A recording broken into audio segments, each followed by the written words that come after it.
রাস্তা ধরে ভাত নাই, আমরা অনেকে ভাত পাচ্ছি না।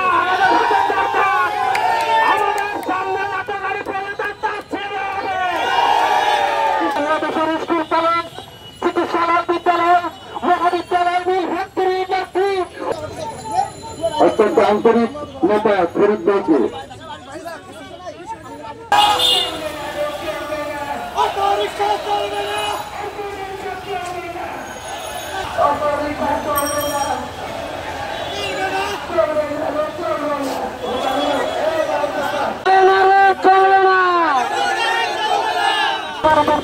খবর করে রিক্সা যানবাহন, জাতির আমলের যানবাহন, সেই রিক্সাকে বাঁচিয়ে রিক্সা শ্রমিকরা বলতে ভাব নাই।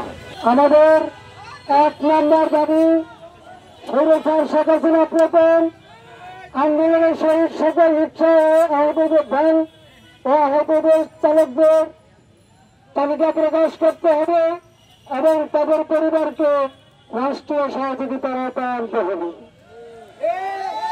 আমাদের 2 নম্বর দাবি যুক্তরাষ্ট্রের শ্রমনীতির আদলে বাংলাদেশের রিক্সা শ্রমিকদেরকে 1 নম্বরে রেখে শ্রমিকদের তালিকা ঘোষণা করতে হবে। আমাদের 3 নম্বর দাবি রিক্সা চালকদের স্বাস্থ্যসেবা, ছেলেমেয়েদের লেখাপড়া ও বাসস্থানের ব্যবস্থা করতে হবে। আমাদের 4 নম্বর দাবি এই সেক্টরে অনুপ্রবেশ বন্ধ করতে হবে এবং কর্মের সময়সীমা করতে হবে। আমাদের 5 নম্বর দাবি বয়স্ক চালকদের অতি দ্রুত পুনর্বাসনের আওতায় আনতে হবে। আমাদের 6 নম্বর দাবি প্রত্যেক নিরিবিলি রিক্সা চালকদের জন্য পার্কিংয়ের ব্যবস্থা ও বিশ্রামাগার করতে হবে।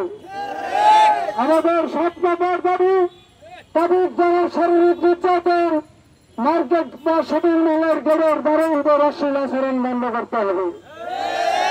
আমাদের 8 নম্বর দাবি পূরণ না হওয়া পর্যন্ত অটো রিক্সা আগের নির্ধারিত এলাকায় চলাচল করবে সীমাবদ্ধতার সহিত। যদি কোনো মহল্লা অটো রিক্সা চলে তাহলে রিক্সা চালক দ্বারা পরিচালিত করতে হবে। আমাদের 9 নম্বর দাবি রাস্তার বাম পাশ ভালো ভালো মেরামত করতে হবে, যারা গায়ে চাপায় গাড়ি চালাইতে পারে।